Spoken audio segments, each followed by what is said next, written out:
Welcome back to my channel ML अपना blog. तो दोस्तों कैसे हैं आप सभी। आई होप आप सब बहुत अच्छे होंगे। तो अभी बज रहे हैं दिन के 12 और मैंने पूजा वूजा सब कर ली है नहा करके। और सुबह क्लीनिंग हमारी हो गई थी। क्लीनिंग तो हमारी सुबह 9:30 बजे तक ही हो गई थी, पौने 10 बजे तक। और उसके बाद मैं बच्चों को पढ़ाने चली गई थी, इसलिए आज मुझे इतना लेट हो गया। तो मैं बच्चों की स्टडी करवा रही थी क्योंकि 7 अक्टूबर से उनकी एग्ज़ाम स्टार्ट है, तो उनका मेरे को रिवीजन करवाना था। तो इसलिए मैंने उन्हीं में पहले मैंने टाइम उन्हीं को दिया। मैंने कहा पहले तुम लोग कर लो, क्योंकि फिर मैं अपने कामों में व्यस्त हो जाती तो फिर मैं उन लोगों को टाइम नहीं दे पाती। क्योंकि वैसे भी आज दशहरा है तो आज काम थोड़ा सा मतलब फेस्टिवल का टाइम है तो थोड़ा सा काम हो जाता है। तो इसलिए मैंने कहा पहले तुम लोग पढ़ लो ताकि मैं तुम्हारी पढ़ाई से फ्री हो जाऊँ। और पढ़ाई करके वो लोग कहीं अपने चाचू के यहाँ पे, और मैं पूजा वूजा करके आ गई हूँ किचन में। तो मुझे बनानी है चाप की सब्जी, और बहुत ही स्पेशल तरीके से अपने तरीके से मैं बनाऊंगी, जिसकी रेसिपी मैं आप लोग के साथ ज़रूर शेयर करूँगी। और अगर आप लोग को अच्छा लगे तो अपने घर में भी ज़रूर उस रेसिपी को ट्राई कीजिएगा और मुझे कमेंट करके ज़रूर बताइएगा कि आप लोग को कैसा लगा।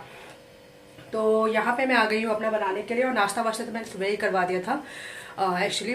बच्चों ने तो फ्रूट्स ही खा लिए थे और मेरे हस्बैंड ने चाय मट्ठी खा ली थी। और मैं सोची थी वैसे पोहा बनाऊँ, लेकिन बच्चों की पढ़ाई के चलते मैं वो भी नहीं कर पाई। लेकिन अभी आई हूँ, जल्दी से मैं लंच बना लेती हूँ और वो लोग भी लंच करने यहीं आएंगे। तो मैंने उन लोगों को बोला है कि यहीं पर ही सब लंच करने आ जाए अपना, क्योंकि आज चाप की सब्ज़ी है और मैं पुलाव बना दूँगी, जीरा राइस बना दूँगी या प्लेन राइस बना दूँगी। तो इसलिए वो लोग यहीं पर ही आएंगे। तो चलिए दोस्तों, करती हूँ मैं आप लोग के साथ शेयर रेसिपी।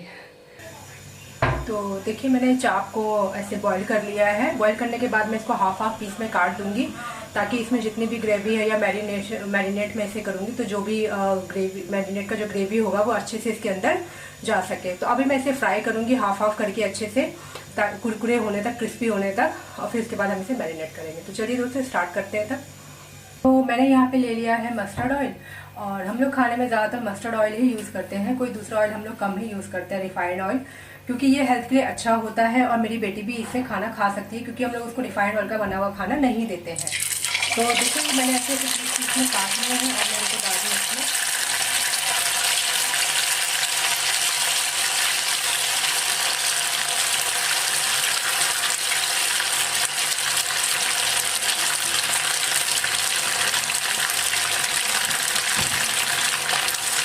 फ्राई होने तक हम लोग तल लेंगे। तो इसको सुनहरा भूरा होने तक हम लोग तल लेंगे। और दोस्तों एक बात और, ये जो मैं मैरिनेशन का जो प्रोसेस कर रही हूँ, ये जो मैं फ्राई कर रही हूँ चाप को मैंने बॉईल किया, उसके बाद जो मैरिनेट करूँगी, ये मेरा एक रात पहले की सारी तैयारी थी। क्योंकि इसको मैं मैरिनेट करके एक रात पहले ही रख देती हूँ फ्रिज में, ताकि चाप में जितना भी मैरिनेशन का जो भी टेस्ट है, जो भी उसका ग्रेवी है, वो सारा अच्छे से उसमें मिल जाए और चाप में भी वो टेस्ट आ जाए। तो इसलिए इसको हम लोग एक रात पहले ही करके रखते हैं इस प्रोसेस को। तो आप लोग भी, मैंने ये चीज़ आप लोग को भी नहीं बताई वीडियो में, लेकिन मैं अभी बता रही हूँ कि इस चीज़ को आप लोग एक रात पहले ही करके रख लीजिए और नेक्स्ट डे इस सब्जी को फिर आप बनाइए, तो इस सब्जी में और भी टेस्ट आता है। और अगर नहीं एक रात पहले कर पाते हैं तो आप मॉर्निंग में भी इसको 2-3 घंटे पहले करके फ्रिज में रख सकते हैं, ताकि चाप में मैरिनेशन का सारा टेस्ट चला जाए। तो देखिए यहाँ पे चाप मेरे फ्राई हो गए थे। उसके बाद मैंने इसमें करीब 1 कटोरी के करीब इसमें दही डाली, और दही डालने के बाद जितने भी सूखे मसाले थे, बड़ी इलायची, छोटी इलायची, 4-5 काली मिर्च, दालचीनी, जावित्री और 4-5 दाने मैंने लौंग के डाल दिए। उसके बाद मैंने सूखे मसाले, हल्दी, लाल मिर्च, देगी मिर्च, जीरा पाउडर, धनिया पाउडर डाल दिया, और साथ में मैंने नमक भी डाल दिया था इसमें। और इसको मैंने अच्छे से, और यहाँ पे गरम मसाला भी मैंने डाला। और उसके बाद चाप का मसाला आता है, तो वो 2 पैकेट करके आता है, लेकिन मैंने एक ही पैकेट डाला, और इनको मैंने अच्छे से मिक्स कर दिया नमक डाल करके। मिक्स करने के बाद इसको मैंने प्लास्टिक से, और देखिए यहाँ पे मैंने 2 बड़े चम्मच घी भी मिलाया था, ताकि अच्छे से ये मिक्स हो जाए। ऑयल रहता है तो और भी थोड़ा सा मतलब ग्रीसी सा हो जाता है, तो इसमें और भी अच्छे से जो भी मैरिनेशन है वो और भी अच्छे से चाप में चला जाता है। उसके बाद मैंने इसको इस तरीके की प्लास्टिक की पॉलीथीन से कवर कर दिया, क्योंकि मेरे पास जो वो प्लास्टिक वाले जो रैप आते हैं पॉलीथीन वाले, वो मेरे पास नहीं थे, तो मैंने प्लास्टिक पॉलीथीन से इस तरीके से इसको कवर कर दिया। और ये नेक्स्ट डे का वीडियो था। तो मैंने यहाँ पे फिर चाप को बनाना था। तो यहाँ पे मैंने करीब 10 प्याज, 6 टमाटर और 7-8 कलियाँ लहसुन के लिए, और लहसुन को मैंने बारीक काट लिया। और कढ़ाई में मैंने लगभग 3 बड़े चम्मच सरसों मस्टर्ड ऑयल लेकर के उसमें लहसुन को हल्का भूरा होने तक तल लिया, डीप फ्राई कर लिया। उसके बाद मैंने प्याज को मोटे मोटे पीस काट के इसमें डाल दिया। और प्याज को आपको ट्रांसपेरेंट होने तक भुनना है, ज़्यादा आपको प्याज को भुनना नहीं है, सिर्फ जब तक वो ट्रांसपेरेंट हो जाए तब तक आपको भुनना है। उसके बाद मैंने इसमें टमाटर और हरी मिर्च डाल दी। हरी मिर्च भी मैंने 3 से 4 लिए थे, छोटी वाली। उसके बाद मैंने इनको डाल दिया। और उसके बाद मैंने 15 से 20 दाने काजू के ले लिए और वो भी डाल दिया। अगर आपके पास काजू नहीं है तो आप इसमें मगज के बीज या मस्क मेलन सीड्स होते हैं वो भी आप 2 बड़े चम्मच में छोटे 2 चम्मच आप ले सकते हैं, टीस्पून। और फिर यहाँ पे मैंने करीब 1.5 टीस्पून मैंने नमक भी डाल दिया। उसके बाद मैंने यहाँ पे चावल भी डाल दिया था, ज़ीरा राइस। तो ज़ीरा मैंने करीब आधा चम्मच लिया और 2 बड़े चम्मच ऑयल लिया और उसमें मैंने चावल डाल करके अपने नाप से मैंने पानी डाल दिया। चावल में मैं सीटी नहीं लगाती हूँ तो मैंने नाप से ही पानी डाला, करीब 2, जैसे कि अगर आप 1 कटोरी चावल डाल रहे हैं तो आप 2 कटोरी पानी डाल दीजिए, वो नाप वैसा मैंने ये रेशियो आपको रखना। और उसके बाद मैंने इसमें नींबू डाल दिया। नींबू डालने से क्या है कि हमारे चावल जो है खिले खिले बनते हैं। तो यहाँ पे मेरा राइस भी पक रहा था और वहाँ पे मेरी ग्रेवी भी तैयार हो रही थी। तो यहाँ पे मेरी जो ग्रेवी के लिए मसाला था वो तैयार हो गया था, उसको मैंने ग्राइंड कर लिया। उसके बाद मैंने उसी कढ़ाई में करीब 1.5 बड़े चम्मच उसमें मैंने ऑयल डाल दिया। उसमें मैंने आधा चम्मच ज़ीरा, आधा चम्मच सौंफ और आधा चम्मच मैंने देगी मिर्च डाल करके छौंक बना लिया। और उसके बाद जो मैंने मसाला तैयार किया था वो मसाला मैंने डाल दिया। उसके साथ ही मैंने उसमें जो मेरा मैरिनेटेड चाप था वो भी मैंने डाल दिया और उनको मैंने फ्राई कर लिया अच्छे से।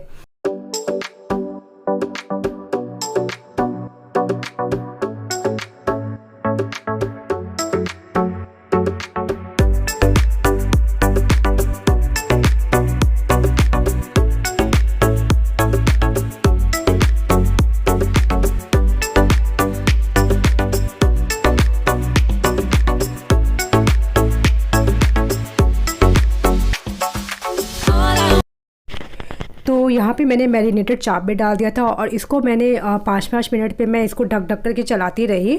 चलाने से क्या है, जब तक आपका मसाला जो है कढ़ाई तेल ना छोड़ दे तब तक आपको इसको अच्छे से भुनना है और तब तक मैं इसको भूनती रही। और यकीन मानिए दोस्तों, आप इस तरीके से चाप की सब्ज़ी बनाएंगे ना तो बहुत बहुत बहुत टेस्टी बनती है, ढाबे स्टाइल से भी ज़्यादा टेस्टी बनती है। आप एक बार ज़रूर इस सब्ज़ी को ट्राई कीजिएगा और मुझे ज़रूर कमेंट कीजिएगा। देखो यहाँ तो देखिए मेरा यहाँ पे मसाला भी अच्छे से भून चुका था। आप देख रहे हैं कढ़ाई जो है मेरा मसाला तेल छोड़ने लगा था, कढ़ाई छोड़ने लगी थी। उसके बाद जो था मैंने इसमें ग्रेवी डाल दी, रस पानी डाल दिया। और ग्रेवी आपको मैंने अपने हिसाब से ग्रेवी रखी, आप लोग भी ग्रेवी अपने हिसाब से रख सकते हैं, आपको ग्रेवी जितनी भी थिक चाहिए हो।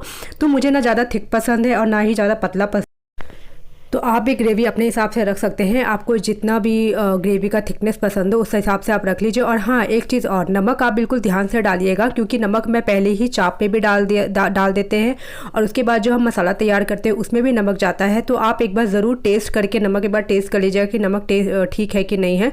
अगर ज़रूरत पड़े तो आप एक्स्ट्रा नमक इसमें डाल सकते हैं। तो मुझे थोड़ी सी ज़रूरत पड़ी थी नमक डालने की, तो मैंने बाद में आधा चम्मच नमक डाला था इसमें बाद में।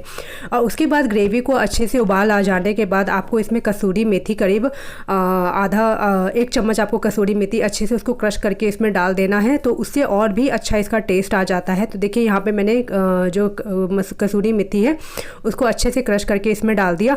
और उसके बाद लास्ट में हमको इसको छौंकना है। तो छौंकने के लिए हमें ज़्यादा कुछ नहीं करना है, सिर्फ आपको 1 बड़ा चम्मच घी लेना है ऑयल, और उसमें आपको सिर्फ देगी मिर्च, अगर आपके पास कश्मीरी लाल मिर्च है तो और भी बहुत अच्छा है। मेरे पास कश्मीरी लाल मिर्च नहीं थी इसलिए मैंने सिर्फ देगी मिर्च में ही छौंका था।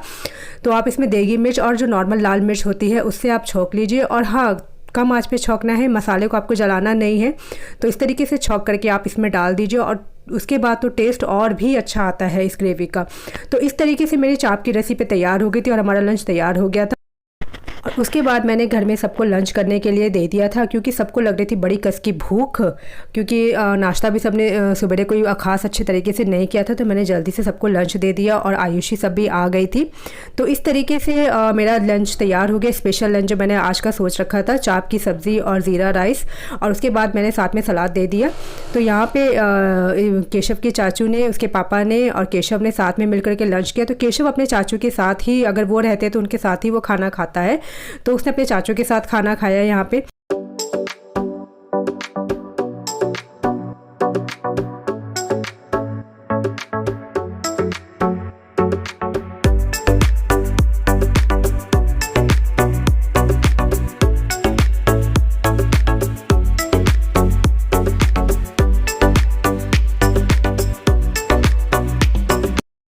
तो इस तरीके से हमारी चाप की सब्ज़ी, ज़ीरा राइस और सलाद लंच तैयार हो गया था और सबने मिलकर लंच किया। उसके बाद हम लोगों ने रेस्ट किया और रेस्ट करने के बाद बच्चे 4:30 बजे अपने चाचू के साथ मेला चले गए घूमने के लिए।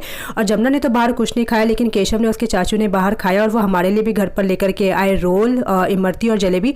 तो दोस्तों हम लोगों ने इस तरीके से सब फैमिली के साथ मिलकर दशहरा मनाया। तो आज का मेरा ब्लॉग यहीं तक था। अगर आपको मेरा ब्लॉग अच्छा लगा हो तो लाइक कमेंट करना ना भूलें, और अगर आप मेरे चैनल पर नए हैं तो मेरे चैनल को सब्सक्राइब करना ना भूलें। तो दोस्तों मिलते हैं अगले वीडियो में, तब तक के लिए बाय बाय।